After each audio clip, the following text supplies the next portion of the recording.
This episode of Q Point Podcast is pre-recorded, produced and sponsored by Corenna and Quirk, broker at Next Home Experience. Different views. I know your story. From different Q's. Incredible job. He's David Quirk. You brought it up. And she's Corenna Quirk. Imagine. This is Q Point. Now joining us in studio is Hancock County Sheriff Scott Kane. Welcome to the program. Thank you very much for the invitation. I appreciate it. Yeah, thanks for coming in. So, Sheriff, I know your story. Why don't you tell everybody else? Well, I guess on the law enforcement side, I started as a part-time deputy in 1984. I know I'm aging myself. And took a full-time position in 1991. So I just, the 17th of August of this year, completed my 35th year. When I graduated from the academy, I was a DARE officer, and I ran our DARE program in Hancock County. Then I went back into the patrol division, and in 2014, I decided that I wanted to make a run at sheriff. My predecessor wasn't running again, and I said, well, let's give it a shot.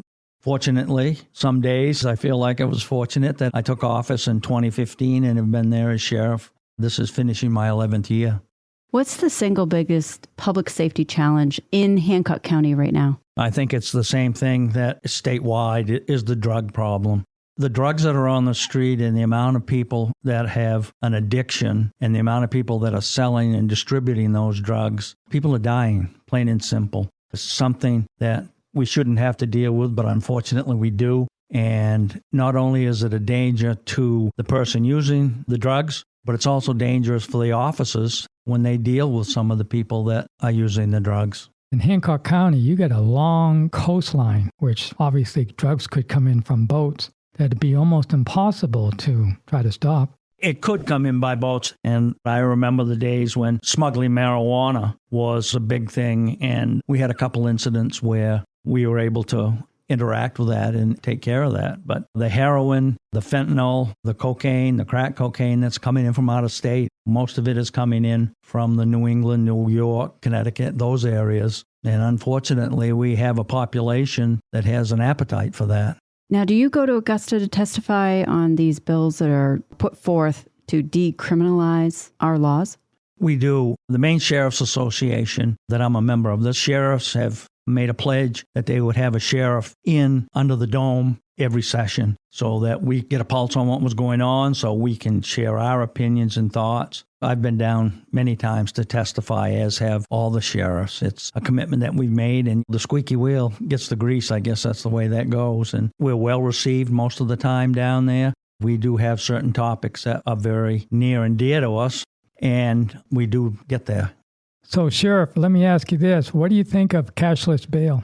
I think we have to have cash bail. This release without any commitment to return back to court not only is a big issue, but also many times people are released and they reoffend or they reuse substances. One of the things that we have done in the county jails is that we have made a priority on medically assisted treatment, where we are working with people that have a substance abuse if they're incarcerated, and we're very proud of what we do with that program. I really think that cash bail is not supposed to be a punishment. It is there so that you will return to court on your scheduled court dates. Obviously, in Penobscot County, I believe we're getting a new jail that's been needed for years because of significant issues. Do you have the same issues with your jail in Hancock County? We're licensed for 57 by the state, and our population from time to time goes above that. Not very often, but from time to time it does. And our population is pretty good. Our jail is 21 or 2 years old,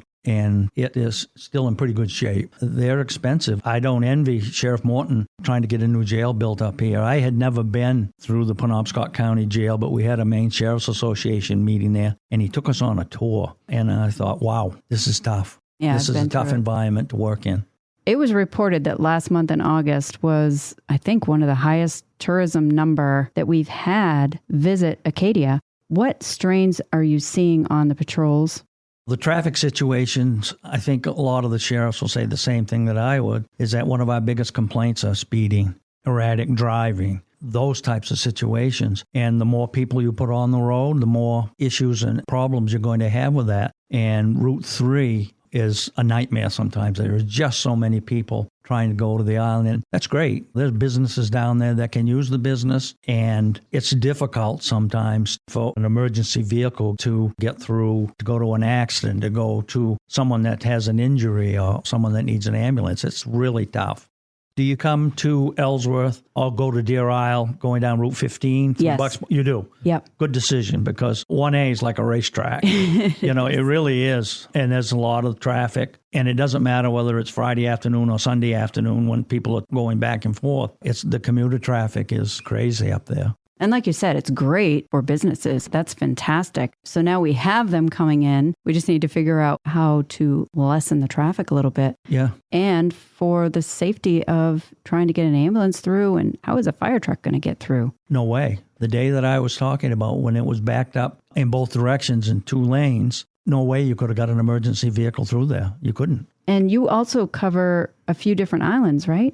We do. We go to Cranberry, and we actually have a deputy that works 40 hours a week out on Swans Island. He stays right out there and works in the community and handles complaints out there. So it's a little crazy sometimes when he's not on the island and we get a complaint out there, because we have to either rely on Marine Patrol or the Coast Guard or one of the fishermen to come get us and take us out there. But by having that deputy out there, it saves a lot of headaches. And it's a lot of security for the natives that live out there. They feel more comfortable that somebody's there. And that's really a big community policing thing. If the deputy's there 40 hours a week, checking things on town, going to the school, going to the meetings that are going on out there, you build a nice relationship with the public out there, and it's a great thing. Yeah, because you have a lot of towns that you cover that doesn't have local law enforcement, such as Deer Isle. We have over 20 communities where we're the primary law enforcement, and then we have towns, Winter Harbor and Gouldsboro, that if they don't happen to have an officer on, we absorb those complaints in those communities as well. There's a lot of miles from one end of Hancock County to the other, and then when you go up off Route 9 in some of those communities up there, they're fairly remote. So how are you coming on staffing with all that? Staffing right now, I have 1 opening, and I have 2 proposed positions that I've asked for in the budget for next year. And I would have to backfill a position because we're going to hopefully send somebody back down to the drug task force that'll be down there. We haven't had anybody there this year because we've been so short-handed with the day-to-day complaints that we haven't had the ability to send somebody down there. But that's another thing they have, and that gets back to recruitment. Where are we going to find the people that want to do this kind of work? It's difficult because they look at it and say, well, the pay's not great, or I don't want to work Christmas. And I get that. I've worked a good many holidays. I've worked a good many nights and those kind of things. And after a while, it gets old and it's tough on the family. I have, off the top of my head, 5 or 6 people in patrol that have little children. They'd like to know what mom or dad looks like once in a while and be able to spend some time with them. So we try to work up a decent schedule so that they can have some time off, and try to keep an eye that if you can identify that they're having a tough time. You know your people pretty well. And if they're maybe struggling for whatever reason, that's time to have a conversation with them saying, what's going on? Is that something you want to talk about? Is that something we can help you with? Those types of things. For what you see day to day, I don't think people really understand what a deputy sees on a day-to-day basis. Yeah, you have days where it's nice and peaceful and quiet, and then you have days where everything breaks loose. I always say that we're in the God forbid business, that you have to go to a family and notify them of a tragedy or something serious, and God forbid, why are you here? Those kind of things. And there's only so much that anybody can take. So that leads into a situation where officers, you talk about burnout, they're worn out. And law enforcement officers have a high rate of suicide. They have a high rate of alcoholism. They have a high rate of divorce. Those things, and it's directly related to a lot of things that are involved in their profession. How many are on your team? 26 of us from me down to my civil deputy. So technically there's 16 that patrol on a regular basis. I have a couple of town contracts where we have deputies like Swans Island that's assigned there, that I have a civil deputy who serves all the civil process, that paperwork and stuff. And then there's myself. There is chief deputy. I have 2 lieutenants, patrol lieutenants, and I have 2 detectives. They don't necessarily patrol. It was just the primary 16 that we have. And last year we handled, I think it was just over 8,000 complaints. Now, if you go to Penobscot County or Cumberland County, those numbers aren't huge. But when you've only got 16 people and you handle that and the mileage, We traveled over 450,000 miles last year we put on our vehicles. So you don't have a lot of time to sit on the side of the road and listen to the radio or whatever. You're on the go pretty steady. Yeah, that is spread out, Hancock County. It is. You go from Verona to Gouldsboro to Dedham and down east. There's plenty of territory. And do you patrol MDI at all?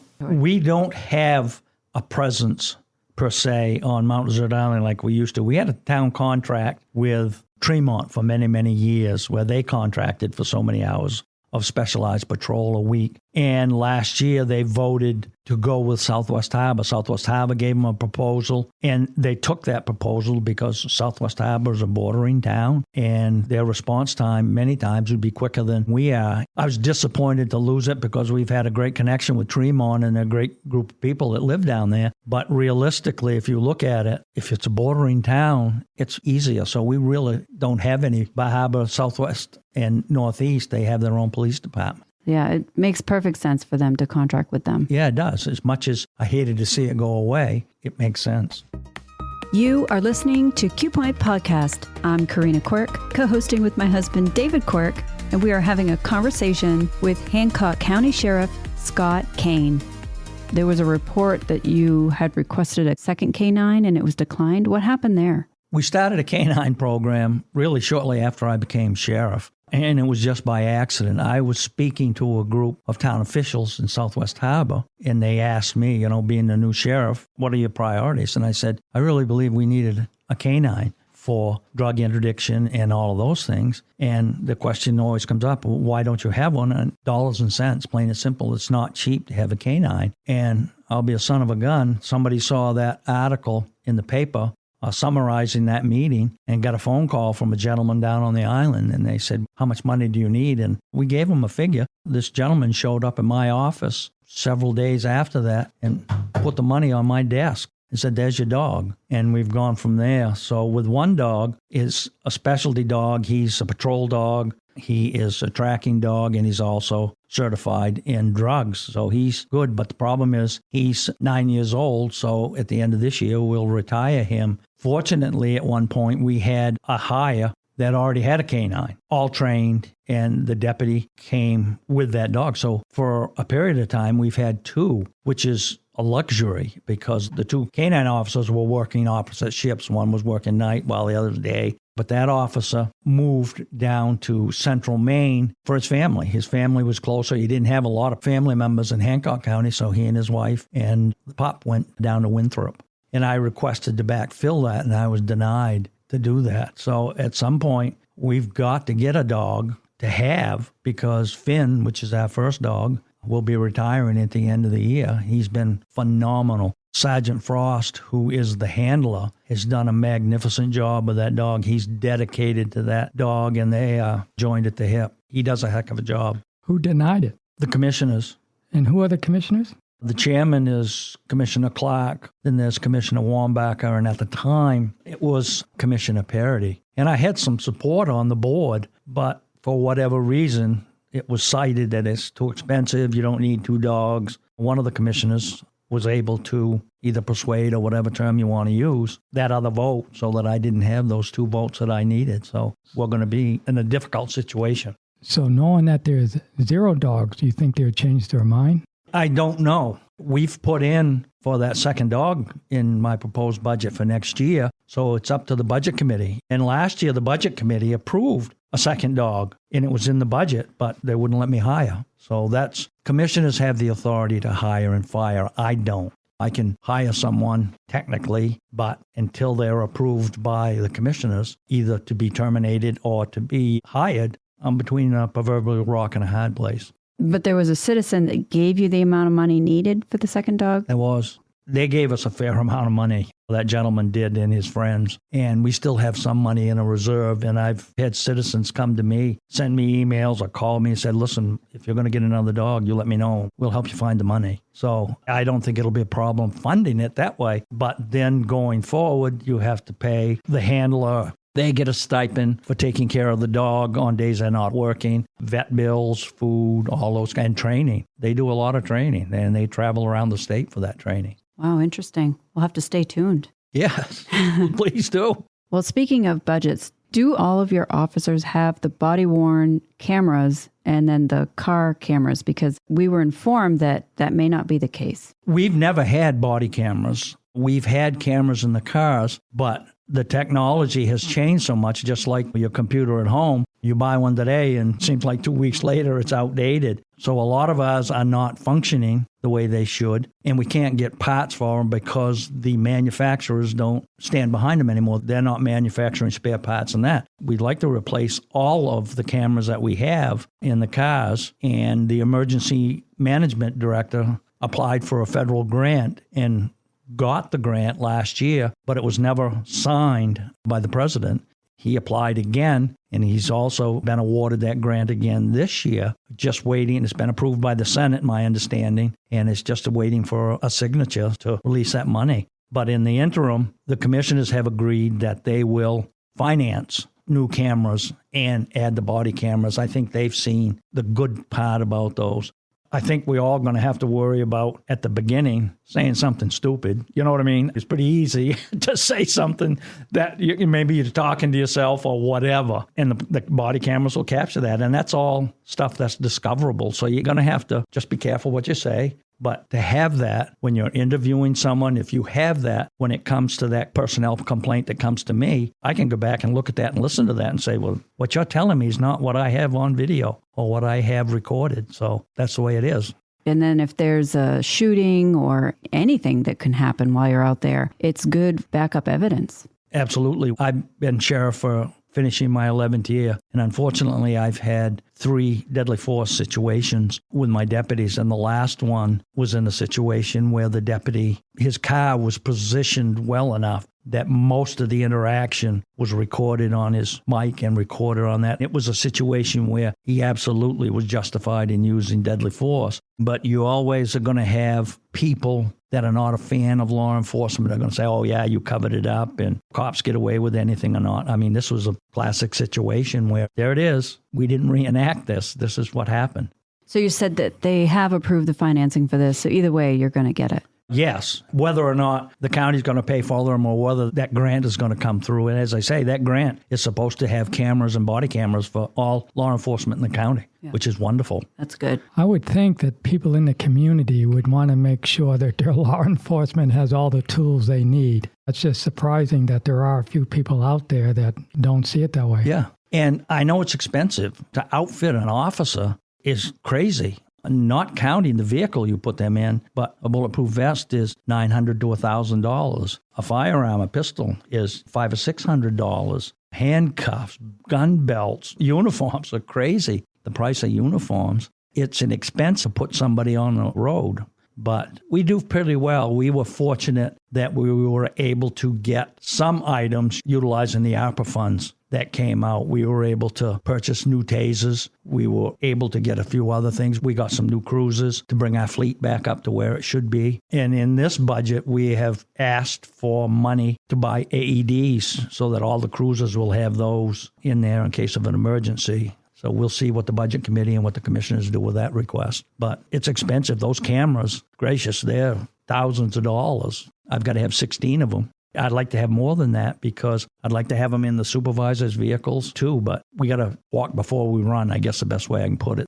If we can get 16, that'll outfit my patrol division and we'll go from there.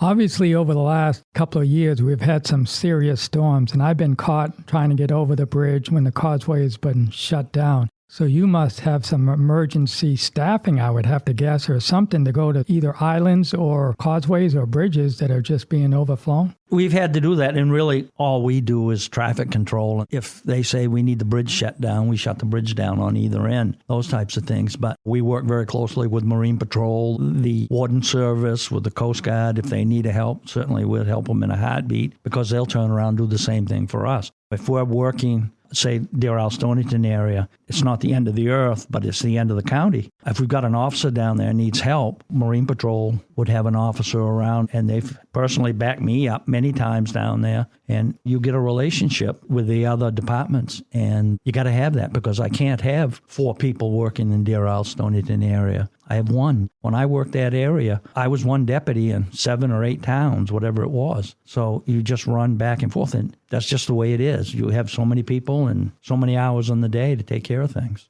We are in Deer Isle several times a year. Obviously, we have a cottage there, as you know. And I do often see a deputy there, which impresses me because I know the amount of area that you have to cover. We've always thought, they have an issue. How are they getting another deputy down here so quick? We have a town contract with Stonington. They contract for a specific patrol so many hours a week. So that person is down on the island, but we cover that area exclusively. Right now, the state police doesn't cover complaints in that slot 1 area, which is Castine and around the peninsula. We cover that. You'll see people down there quite often. So illegal marijuana grows. Are you seeing that in Hancock County? We've had information of several in Hancock County, and we did some surveillance work on them to see if we could establish probable cause so that we could get a search warrant and those types of things. And they got licensed by the state, so they have a license. I came up with Sheriff Morton up here in Penobscot County and went with their crew when they did a search warrant on a marijuana house up here, and it's scary. The chemicals, the wiring jobs where they had just wired stuff up themselves, why someone hasn't been killed in there. And I have to tip my hat to Sheriff Lancaster in Somerset County. Man, he has broken up many, many of those down there, and he's taking it serious. It is a problem, but for some reason right now it's quiet. I think it's because it's been kind of a hot topic around for a while. With a referendum to potentially shift Maine from yellow flag to red flag, what are your thoughts on that change? I think the yellow flag law that we have was put together very well because they brought people together that would have to deal with that. They had a lot of support from gun rights advocates, law enforcement. The red flag law, to me, the way I see it, is that it's going to put a lot of people in danger, and it's also going to take some of the rights away from people. Someone can just go make that complaint, and we have to go seize their guns, which is not a fun thing to do. But the yellow flag is you get that, it goes to a judge, it's all looked at, so your ducks are in a row. And sometimes it's frustrating with the Constitution, but it's the best document that's out there. And as long as we're following that, let's do it. But I listened to Lieutenant Johnston do a presentation in opposition to the red flag law at the legislature last session, and it was just off the charts good. Red flag law isn't going to solve problems. To me, it's one of those feel-good things. You say, wow, we're going to do this and we're going to do that. Do we have mental health issues? We certainly do. We certainly do have them. And we do have problems with firearms. But to take someone's rights away, I have a problem with that. Before we let you go, recently we've seen reported that the Hancock County Sheriff's Department is one of the counties that are not participating with ICE. Can you just clarify what you're on a list and now you're off a list? What is that all about? You know, I don't know how we get on this list that was out there, but I can tell you when I shared this at a public commissioners meeting, a group of people came and wanted to know what the commissioners, whether they supported that or not. We don't actively go out looking for people that are illegal here. We don't. We've got enough to do of our own. We don't enforce federal law. That's the feds. But if someone is arrested on state charges and they're illegal, we hold them in the facility until a disposition is taken care of. Either they make bail and eligible for release, or they're held because they can't make bail. If we have somebody that fits that criteria and they make bail, if ICE doesn't come pick them up, we let them go because we're holding them illegally and opening up Hancock County to a major, major $1 million lawsuit. So I think many times the story gets out there, and I always say that if you don't know all the details, you share what you do know, and then to make your story interesting, you make it bigger and better and 6 inches longer than everybody else's. So no, we don't. We just don't actively do that because we don't have the training and we don't have the amount of people that needs to do those kind of things. We had a commissioners meeting. There was a man and his wife that were there, and they had asked some questions, and I talked to them after the meeting. I said, listen, if you want to come talk to me, call me up and get an appointment, and we'll sit down and talk. And they did. So the three of us sat down and talked for probably an hour and a half, and I told them, read my oath of office. My oath of office as sheriff is very brief.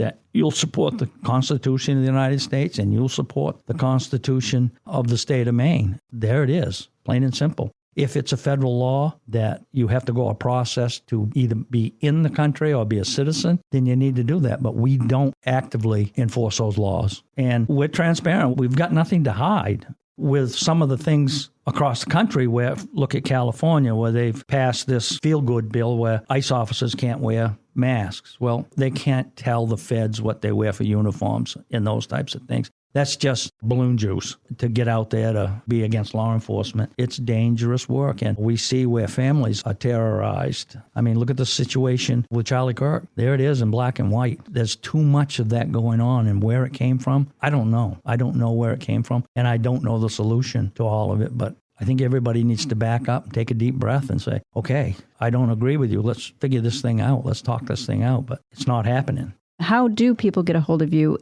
To get in touch with me, call the sheriff's office, 667-7575. That comes to the office. And my email address is on the county website, so you can send me an email through there. That's not a problem. And is there anything that you would like the citizens of Hancock County to know?